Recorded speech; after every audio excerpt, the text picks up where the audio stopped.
Welcome to IQ Plus Academy. आज की इस वीडियो में हम लोग स्टैटिक साइंस के सीरीज को आगे बढ़ाते हुए यांत्रिकी चैप्टर को देखेंगे। दोस्तों, इसके जितने भी इम्पोर्टेंट MCQ बनते हैं सभी हम लोग कवर करेंगे।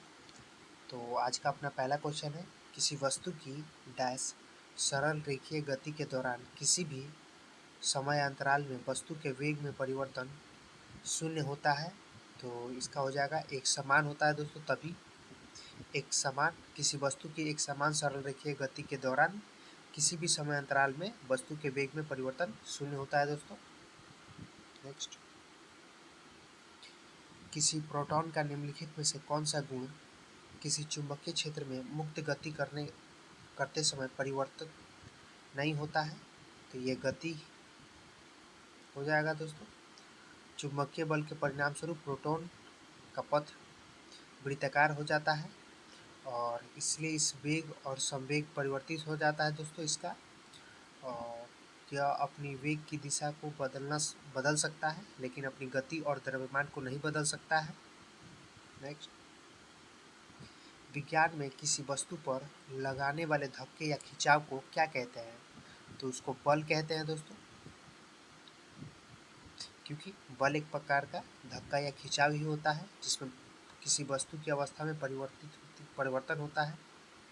बल में परिणाम और दिशा दोनों होते हैं। बल एक सदिश राशि है दोस्तों, वेक्टर क्वांटिटी है। बल का ऐसा ही मात्रक न्यूटन होता है।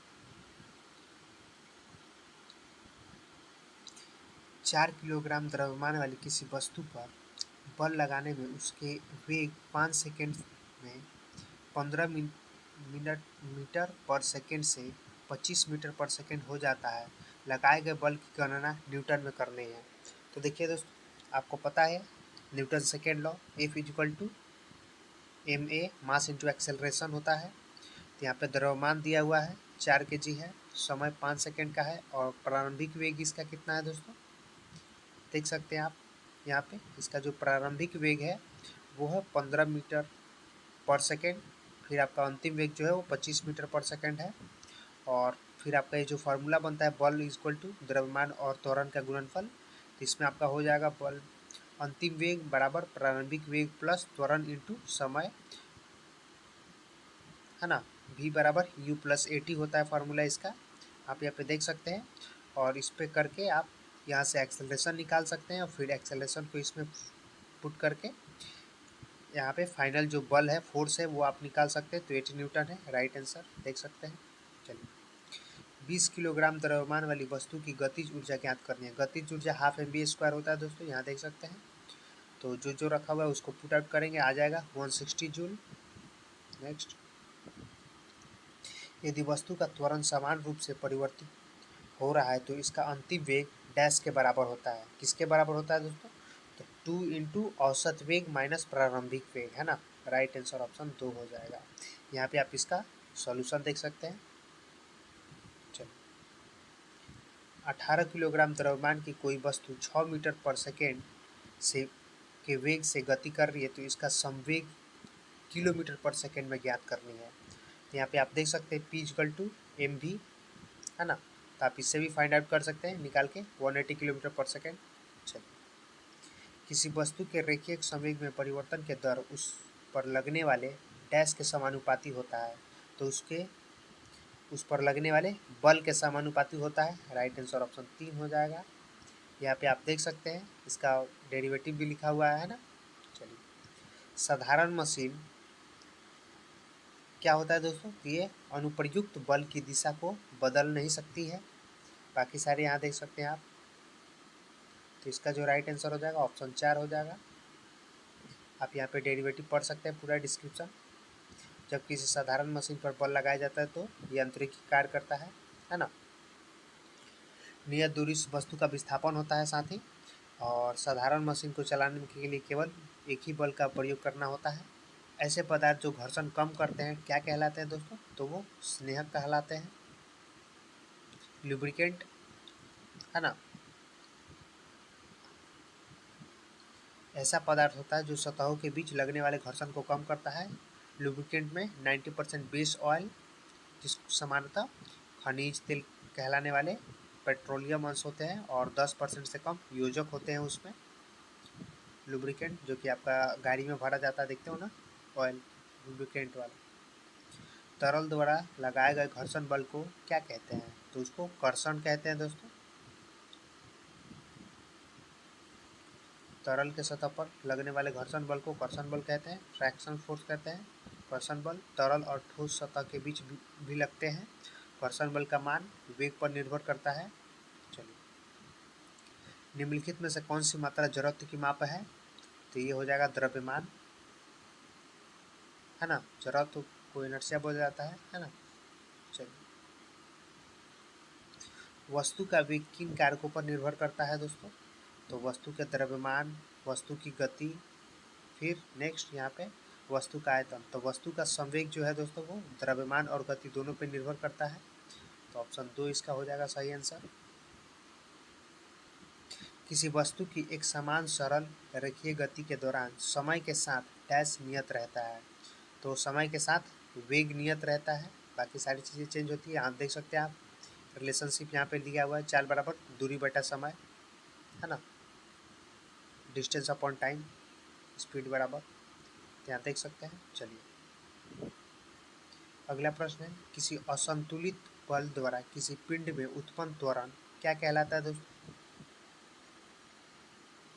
तो आप यहाँ पे ऑप्शन देख सकते हैं, बल के अनुक्रमानुपाती है, बल के व्युत्क्रमानुपाती है, फिर बल के प्रभार से स्वतंत्र रहता है और हमेशा शून्य रहता है। तो इसका जो राइट आंसर हो जाएगा वो बल के अनुक्रमानुपाती रहता है ना। किसी असंतुलन बल द्वारा किसी पिंड में उत्पन्न त्वरण उसके प्रोपोर्शनल होता है, डायरेक्टली प्रोपोर्शनल होता है ना, क्योंकि बल को देखो आप, डायरेक्ट ये चेंज होगा तो ये भी चेंज होगा जी, उसी रेशियो से, है ना। तो देख सकते हो। चलो, द्रव्यमान और भार के संबंध में निम्नलिखित में से कौन सा कथन सही है? देख सकते हैं आप, द्रव्यमान अपरिवर्तनीय होता है। द्रव्यमान के आंतरिक सिद्धांत होती है जो किसी भी जगह और परिस्थिति में समान रहती है। इसके एसआई यूनिट किलोग्राम होता है और भार जगह के साथ बदलते रहता है और इसका एसआई यूनिट न्यूटन होता है ना। चलो, जेट इंजन डैश के संरक्षण के सिद्धांत पर कार्य करता है। तो ये रैखिक संवेग के सिद्धांत पर कार्य करता है जेट इंजन। लीनियर मोमेंटम, है ना, के सिद्धांत पर कार्य करता है। रॉकेट से निकलने वाली जो गैस होती है उसका वेग जो होता है रॉकेट की अपेक्षा बहुत अधिक होता है, ताकि ईंधन का संवेग और रॉकेट के संवेग बराबर हो सके, है ना। एक घड़ी की कमानी में डैश ऊर्जा होती है, तो उसमें स्थितिज ऊर्जा होती है दोस्तों, गतिज ऊर्जा नहीं होती है ना। स्थिति या आकृति में परिवर्तन के कारण वस्तु में जो ऊर्जा उत्पन्न होती है उसे स्थितिज ऊर्जा कहते हैं, ये भी ध्यान रखिएगा।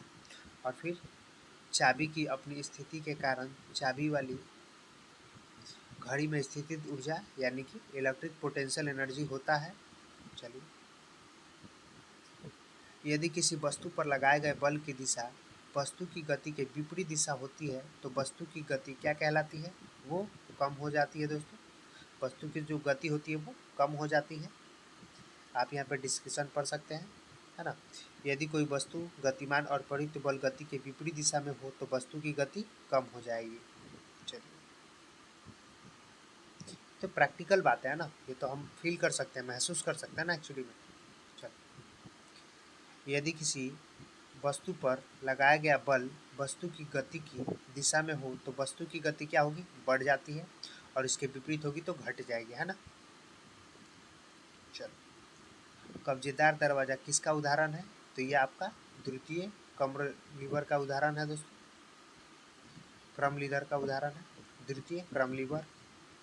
तृतीय वर्ग के उत्तोलक में आलम्ब और आयास के बीच में भार होता है, चूँकि कब्ज अंतिम सिरे पर होता है और दरवाजे का भार केंद्र में होता है, और दरवाजा खुलने हेतु प्रयास दूसरे सिरे पर होता है, इसलिए दरवाजा उत्तोलक के दूसरे वर्ग से संबंधित होते हैं।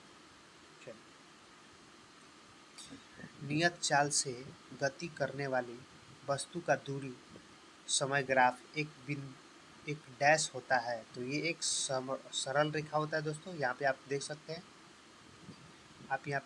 हैं, एक सरल रेखा होता है, ये वाला सरल रेखा जो आप देख रहे हैं, तो यही इसका राइट आंसर हो जाएगा दोस्तों। जब वस्तु एक नियत गति से आगे बढ़ती है तो ग्राफ एक सीधी रेखा के रूप में निरूपित किया जाता है। कोई वस्तु गति में कहलाता है जब उस वस्तु पर कोई अन्य वस्तु की तुलना में समय की अपेक्षा स्थान परिवर्तन हो रहा होता है। स्थान बदलेगा तभी तो वो गति में है ना, ये तो कहाँ से वो गति में है। यदि क्रिया तथा प्रतिक्रिया एक ही पिंड पर कार्य करते हैं तो परिणाम शून्य होगा। अगर कोई दोनों तरफ से एक एक आदमी, ये रस्सी है, एक आदमी इधर से खींच रहा है और एक आदमी इधर से खींच रहा है, तो यहाँ पे जो वो होगा, वो कार्य होगा, वो क्या होगा, शून्य होगा, क्योंकि इसमें कोई परिवर्तन नहीं आ रहा, चेंज नहीं आ रहा है। अगला प्रश्न है, गति के दूसरे नियम के अनुसार किसी दिए हुए बल के लिए त्वरण वस्तु के, त्वरण जो होता है वस्तु के क्या होता है दोस्तों, तो आप यहाँ पे जानते हैं आपका न्यूटन की गति का तीसरा नियम बोल रहा है ना, तीसरे नियम के अकॉर्डिंग, तो क्या होगा, द्रव्यमान होता है, त्वरण वस्तु के द्रव्यमान के व्युत्क्रमानुपाती होता है, द्रव्यमान के व्युत्क्रमानुपाती होता है। ये कैसे आपको लग रहा है, देखो फोर्स, अब ये आपका चला जाएगा इस साइड है ना, तो मल्टीप्लाई में है तो डिवाइड चला जाएगा, force upon a equal to M, तो एम से इसका क्या रिलेशन बन रहा है, इनडायरेक्टली बन रहा है ना, इसीलिए। क्लियर। तो दोस्तों आपको ये वीडियो कैसा लगा आप हमें कमेंट बताएंगे, और हम एक और इसका सीरीज लाएंगे है ना, जिससे कि कंप्लीट कर लेंगे। आपको रिवाइज करते रहना चाहिए दोस्तों, और ये स्टैटिक जीके का हमारा ये दूसरा वीडियो रहेगा। आप पहले वीडियो को भी देख सकते हैं जाकर, मापन चैप्टर हमने एक ही वीडियो में ख़त्म किया था। और वीडियो बहुत लंबा ना हो जाए, इसी वजह से हम लोग छोटा छोटा करके बनाएंगे, जिससे आपको भी सहूलियत हो है ना रिवाइज करने के लिए। चलिए दोस्तों, मिलते हैं अगली वीडियो में, तब तक के लिए जय हिंद।